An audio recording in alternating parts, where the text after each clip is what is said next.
Dans cette étude sur la vie divine, nous avons entamé le chapitre intitulé L'homme et l'évolution, qui nous amène aux principes fondamentaux du processus évolutif et nous prépare à comprendre comment ces principes vont opérer dans la prochaine étape de notre évolution spirituelle, passant d'un être humain mental à une humanité supramentale superconsciente. Aurobindo décrit la lutte de la conscience émergeant de l'inconscience et les moyens par lesquels elle réalise cette émergence. Il aborde ensuite la question de savoir s'il y a réellement une évolution, car certains pensent que celle-ci est en réalité un arrangement statique de différents niveaux de conscience ou de types de créatures présentant des caractéristiques spéciales, sans qu'il y ait de transition particulière d'un type à un autre. Mais Aurobindo présente des objections à cette théorie et souligne la nécessité d'une évolution et d'un objectif vers lequel ce mouvement tout entier se dirige. Il met en lumière les processus plus profonds qui expliquent la formation des types et comment un type particulier émerge. Il décrit également les différentes variations au sein de chaque type.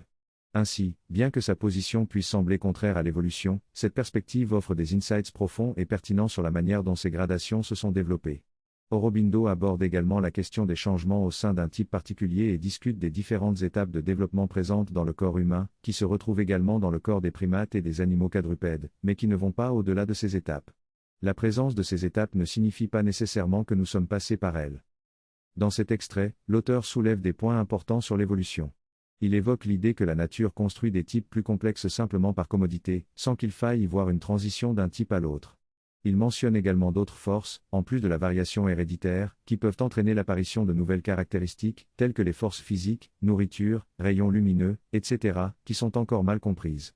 L'auteur suggère que l'alimentation joue un rôle majeur dans les changements évolutifs et l'adaptabilité des espèces, tout en affirmant qu'il n'y a pas suffisamment de preuves pour soutenir l'idée que les girafes ont développé un long cou pour atteindre de la nourriture plus haute. De plus, il souligne l'importance de l'épigénétique, qui montre que nous ingérons du matériel génétique d'autres espèces par le biais de notre alimentation, ce qui peut avoir un impact sur notre propre comportement cellulaire. Les cellules des pommes interagissent avec votre propre contenu épigénétique. En 1 heure après avoir mangé un fruit, votre corps est rempli de l'épigénétique de ce fruit, ce qui interagit avec votre épigénétique et provoque probablement des changements. Cette découverte, qui n'existe pas il y a 100 ans, a des implications énormes. L'une d'entre elles est le transfert horizontal de matériel génétique d'une espèce à une autre, qui se produit tout le temps. Cela se fait notamment par le mécanisme épigénétique, mais également par la transmission de pollen et de sang par les moustiques. Cependant, malgré ces échanges riches, cela ne modifie pas l'espèce en elle-même. Les blés restent des blés et le riz reste du riz. Cependant, avec les interventions génétiques modernes, nous sommes capables de briser ces barrières et de créer de nouveaux types. Par exemple, les OGM sont créés en implantant des gènes d'animaux dans des légumes, mais cela ne va pas jusqu'à créer une tomate qui marche et parle comme un cochon. Les variations se font toujours dans le cadre du type fixe. De plus, la nourriture joue un rôle important, tout comme les rayons lumineux. En effet, l'exposition à la lumière du soleil entraîne une production accrue de mélanine, qui peut non seulement affecter la couleur de la peau, des cheveux et des yeux, mais aussi stimuler la croissance des neurones et renforcer le système nerveux. La mélanine a également des propriétés anti-cancer, de réparation et de chélation, qui permettent d'éliminer les toxines et les métaux lourds du corps. En résumé, ces découvertes montrent que les effets superficiels de la lumière ont des conséquences profondes sur le fonctionnement du corps et sa résilience face aux maladies et aux anomalies génétiques. Dans cette étude, on constate que les forces invisibles de la vie, telles que le stress et l'environnement, ont un impact significatif sur les changements génétiques. Par exemple, des rats soumis à un stress transmettent ces changements génétiques à leurs descendants, qui sont mieux adaptés pour gérer le stress. De plus, l'environnement dans lequel une femme enceinte se trouve peut également avoir une influence sur le développement psychologique de son enfant à naître. Par exemple, si la mère est entourée d'un environnement esthétique, harmonieux et heureux, cela peut avoir une influence positive sur le caractère et la psychologie de l'enfant. De même, l'alimentation artificielle des bébés peut entraîner des problèmes d'obésité à long terme. Enfin, l'article souligne également l'importance de notre environnement sur notre bien-être psychologique et notre orientation. Par exemple, les personnes vivant dans des endroits magnifiques et riches en ressources ont tendance à être plus détendues et satisfaites, tandis que celles vivant dans des déserts arides peuvent avoir des difficultés à faire preuve de créativité. Il est donc clair que ces forces invisibles ont un impact profond sur notre développement et notre bien-être global. Selon Aurobindo, la créativité ne provient pas simplement du hasard, mais est influencée par des forces invisibles présentes dans un espace donné. Il fait référence à des exemples tels que Bombay, qui est le centre de l'économie indienne, ou la Silicon Valley, qui est le centre du développement technologique. Il souligne également l'importance de la qualité de vie, de l'énergie intellectuelle, de l'énergie économique, de l'énergie politique, de la dureté et de la lutte dans un espace particulier. Il évoque également l'influence des forces psychologiques obscures, qui peuvent influencer les intérêts et les tendances des populations, comme la mode ou l'importance donnée à la connaissance ou à la richesse à un moment donné dans une culture. Il explique que même si ces forces peuvent sembler inexplicables, elles ont un impact profond et peuvent provoquer des changements majeurs dans l'évolution humaine et la société. Il souligne donc l'importance de comprendre ces forces pour en saisir la véritable nature de l'évolution et de la croissance humaine. Enfin, il affirme que ces forces peuvent même avoir une origine spirituelle. Dans cet extrait, l'auteur aborde la notion de sélection naturelle et son impact sur le choix des partenaires dans un mariage. Il souligne que la sélection naturelle dépend de l'humeur de l'époque, que ce soit la personne la plus riche, la plus intelligente, la plus forte, ou la plus habile qui est considérée comme le partenaire idéal en fonction de la mode du moment. L'auteur souligne également que l'énergie occulte ou subconsciente de certaines personnes répond aux besoins de leur environnement, tandis que d'autres restent insensibles et ne survivent pas. Cela démontre l'existence d'une énergie vitale et psychologique consciente et d'une force autre que le physique qui contribue à la variation dans la nature. L'auteur mentionne également comment certains noms de famille deviennent courants, tandis que d'autres s'estompent et disparaissent, suggérant une influence psychologique sur les variations génétiques. Il conclut en soulignant que, bien que les causes physiques et psychologiques des variations de type soient connues, les causes psychospirituelles sont encore obscures et inconnues, rendant difficile l'élaboration d'une théorie définitive. Il suggère que les facteurs psychologiques sont plus déterminants que les facteurs physiques, car ils peuvent rendre un type robuste et adaptable à tout changement physique et peuvent influencer la direction d'une civilisation. Dans cette théorie, il est souligné que le facteur déterminant lorsqu'il y a un conflit entre l'environnement et l'influence de l'âme, c'est l'influence de l'âme qui l'emporte. Même si l'environnement hostile, l'influence de l'âme peut résister, s'adapter et même utiliser cet environnement pour atteindre son but. On observe ainsi comment deux enfants, même des jumeaux, peuvent réagir différemment à un même événement traumatique. Cela ne peut pas être expliqué par la génétique ou la nature du choc, mais plutôt par l'influence fondamentale de leur âme. Si l'âme est puissante, elle peut renforcer le courage et la croissance, tandis que si elle est faible ou absente, la personne peut se replier sur elle-même par peur. En fin de compte, l'influence de l'âme est plus puissante que tous les autres facteurs, et elle peut même transformer des maladies héréditaires en quelque chose de grandiose. L'exemple d'un scientifique paralysé peut être donné, qui a réussi à communiquer des pensées complexes malgré sa maladie, en utilisant la faiblesse de son corps pour libérer l'intelligence. En somme, l'esprit triomphe toujours sur la matière, quelles que soient les circonstances. Maintenant, si nous nous concentrons sur l'homme en tant qu'espèce, il est juste un type parmi un ensemble de types, chacun ayant ses propres caractéristiques définissantes. Il est difficile de décrire la nature unique de chaque type, comme la différence entre un cerf, un cheval et un zèbre, mais il repose sur l'expérience sensorielle et les qualités psychologiques qui se dégagent de chaque type. La description superficielle, comme les rayures du zèbre, ne suffit pas à expliquer ces différences. Finalement, c'est le pattern énergétique et les qualités psychologiques qui distinguent chaque type. L'homme est un type parmi de nombreux types dans la nature. Ce qui le distingue des autres animaux, c'est la complexité de son être. Il possède la capacité d'imiter et de reproduire en partie les caractéristiques de chaque animal, mais de manière limitée. L'homme peut courir comme un cheval, sauter comme une gazelle, nager comme un poisson, grimper aux arbres comme un singe. Il peut même imiter les sons de toutes ces créatures. Cependant, il y a une combinaison unique d'éléments qui le rend distinct de tous les autres animaux. C'est cette combinaison d'éléments qui crée un schéma ou un modèle spécifique à l'espèce humaine, mais avec de nombreuses variations à l'intérieur de celle-ci. De même, lorsque nous examinons les différentes races humaines, nous constatons des différences dans des caractéristiques telles que la forme du front ou la couleur de la peau, mais ces caractéristiques ne permettant pas de définir de manière absolue une race en particulier. Ce sont plutôt les schémas généraux et les variations qui prévalent. Par exemple, il existe des types tels que le professeur, l'athlète, l'artiste, le sensible, chacun ayant des caractéristiques particulières qui définissent leur type. Mais même dans le domaine de la psychiatrie, définir les troubles mentaux devient un problème complexe. Les troubles comme l'autisme sont désormais classés selon un spectre, car il existe une grande variété de manifestations et de degrés de gravité. En fin de compte, il n'est pas possible de définir ces schémas et tendances avec une seule définition simple. Ce sont des combinaisons complexes de qualités et de comportements qui varient en intensité. Quand ces combinaisons deviennent trop prononcées ou pas assez, cela peut conduire à des problèmes de santé mentale. L'homme est donc considéré comme un type parmi de nombreux types dans la manifestation de la conscience à travers la matière. Ce qui le rend unique, c'est sa complexité, sa richesse de contenu de conscience et son ingéniosité dans sa construction. Comparé aux autres animaux, l'homme est le plus complexe et le plus riche en contenu de conscience, avec une forme de construction curieusement ingénieuse. La complexité de l'être humain réside dans l'interdépendance de toutes les facultés et qualités de la conscience. Cette richesse d'interaction permet à l'homme de se spécialiser dans n'importe quel domaine qu'il choisit. Contrairement aux autres animaux qui ont des compétences spécialisées et limitées, l'homme peut développer des compétences dans de multiples domaines. C'est cette capacité à façonner notre être dans toutes les directions qui rend l'homme unique. En somme, l'homme est un type complexe et riche en conscience, avec une forme de construction curieusement ingénieuse. Sa capacité à imiter et à développer des compétences dans divers domaines le distingue des autres animaux. L'être humain possède une complexité telle qu'il peut se spécialiser dans de nombreuses directions, ce qui permet à l'espèce humaine d'accomplir de nombreuses choses. Cependant, l'homme n'excède pas la création terrestre et il est soumis à des lois naturelles et à des limites propres à sa nature. De même, les animaux et les plantes ont également leurs propres lois naturelles qui déterminent leurs limites et leur mode de vie.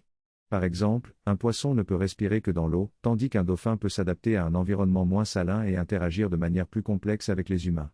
Chaque être vivant a sa propre existence particulière et ses propres lois naturelles qui déterminent son épanouissement. Le dauphin est un exemple fascinant de cette spécificité. Il est un être aimant qui ne peut tolérer le manque d'amour, la colère ou la haine parmi ses semblables. Si un dauphin est privé de l'océan et placé dans une piscine, il peut recevoir toute la nourriture dont il a besoin, mais sa nageoire supérieure finit par s'affaisser, signe de sa dépression. Si le dauphin n'est pas heureux, il peut mourir de dépression.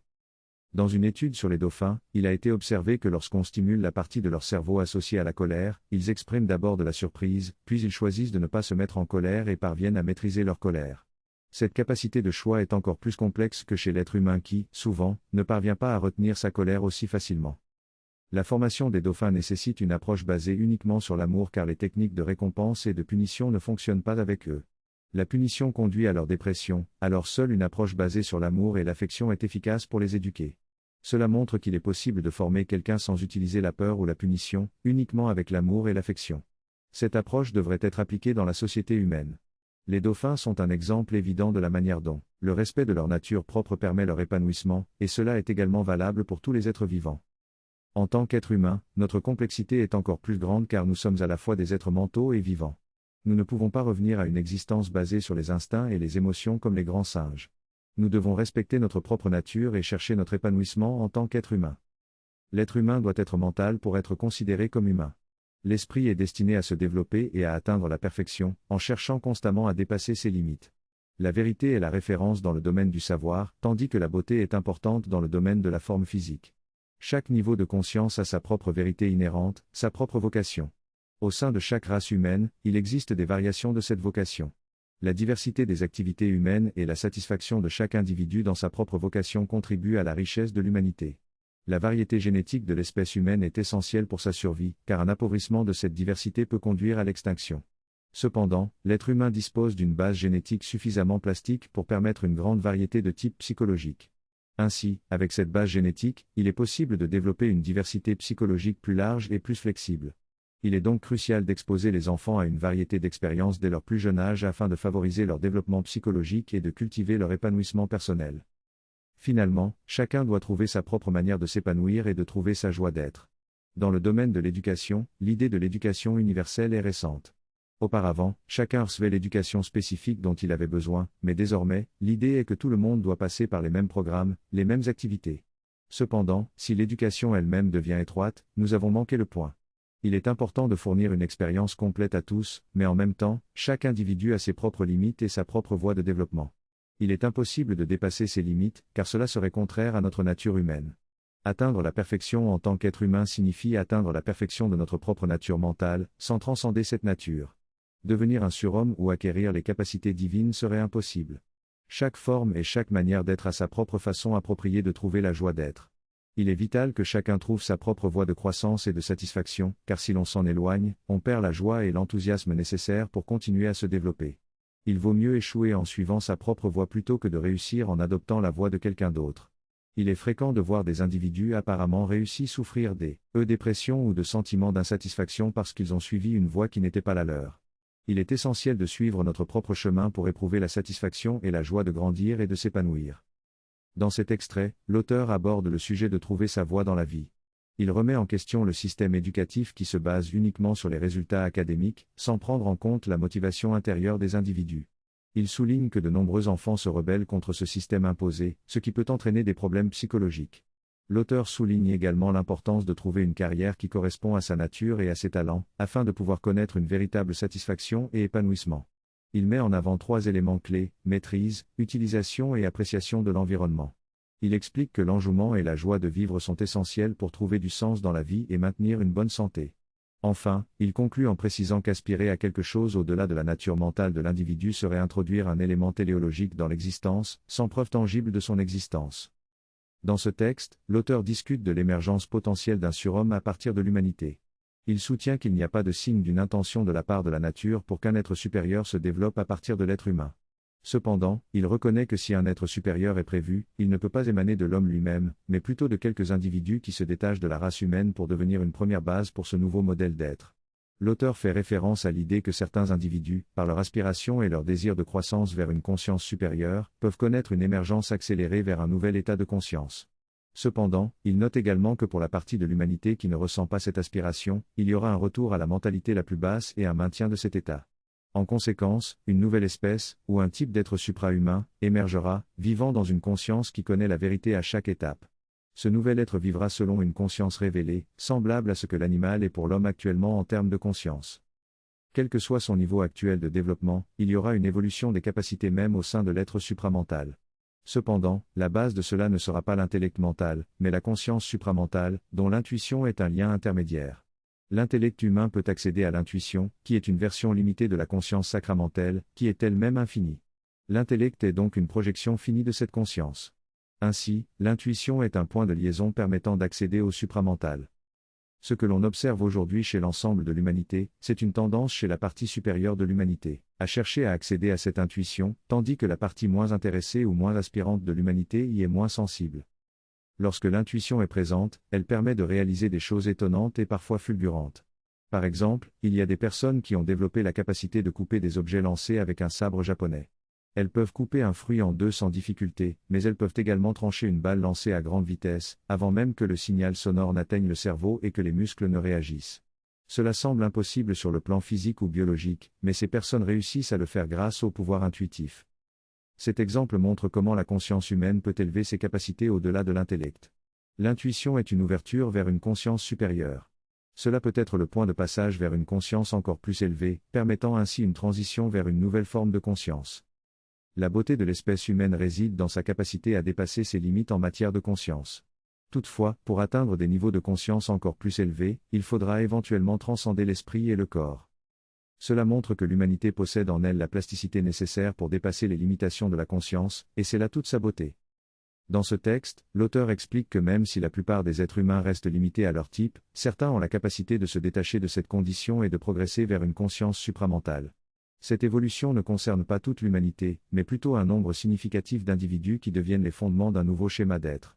Contrairement à certaines traditions religieuses qui prônent le retrait du monde matériel, ici il est question d'une transition physique vers une nouvelle conscience, où même le corps sera une expression de cette nouvelle réalité. Ce processus implique le développement de l'intuition, qui devient le guide principal pour nos activités intellectuelles et notre vie en général.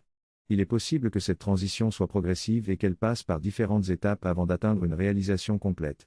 Cependant, il est important de noter que cette évolution ne concerne pas les animaux, car les humains ont une conscience plus complexe et la capacité de transcender leurs limites. Dans cette discussion, il est soutenu qu'il y aura un renversement graduel de la dépendance à la logique vers l'intuition. Initialement, l'intuition et la logique sont utilisées conjointement pour vérifier et valider les intuitions. Cependant, avec le temps, l'intuition deviendra de plus en plus stable, reléguant la logique au second plan. Les individus qui vivent par l'intuition auront une communication plus directe qui ne nécessitera pas beaucoup de mots. Cette évolution vers une communication intuitive aura un impact sur les valeurs, la conversation et l'interaction entre les individus. L'accent est mis sur le fait que l'évolution repose sur une énergie consciente et divine qui guide les mécanismes naturels de changement et de croissance. Il est suggéré que cette énergie peut même effectuer des transitions entre les espèces, sans la nécessité de preuves archéologiques des espèces intermédiaires. Il est également évoqué la possibilité d'une densification matérielle pour la naissance de nouvelles espèces. Dans cet environnement, l'histoire humaine est vue comme une période intéressante où la nature pousse vers une percée évolutive. L'alignement sur cette impulsion de la nature et de l'aide d'en haut permet un potentiel de croissance rapide et la possibilité de participer à cette évolution. En fin de compte, il est souligné qu'en développant notre conscience intuitive, en ouvrant notre esprit à des états de conscience plus élevés et en les intégrant dans notre vie quotidienne, nous pouvons participer activement à cette évolution. La nourriture peut certainement faire une différence dans notre conscience. L'environnement dans lequel nous sommes peut également jouer un rôle.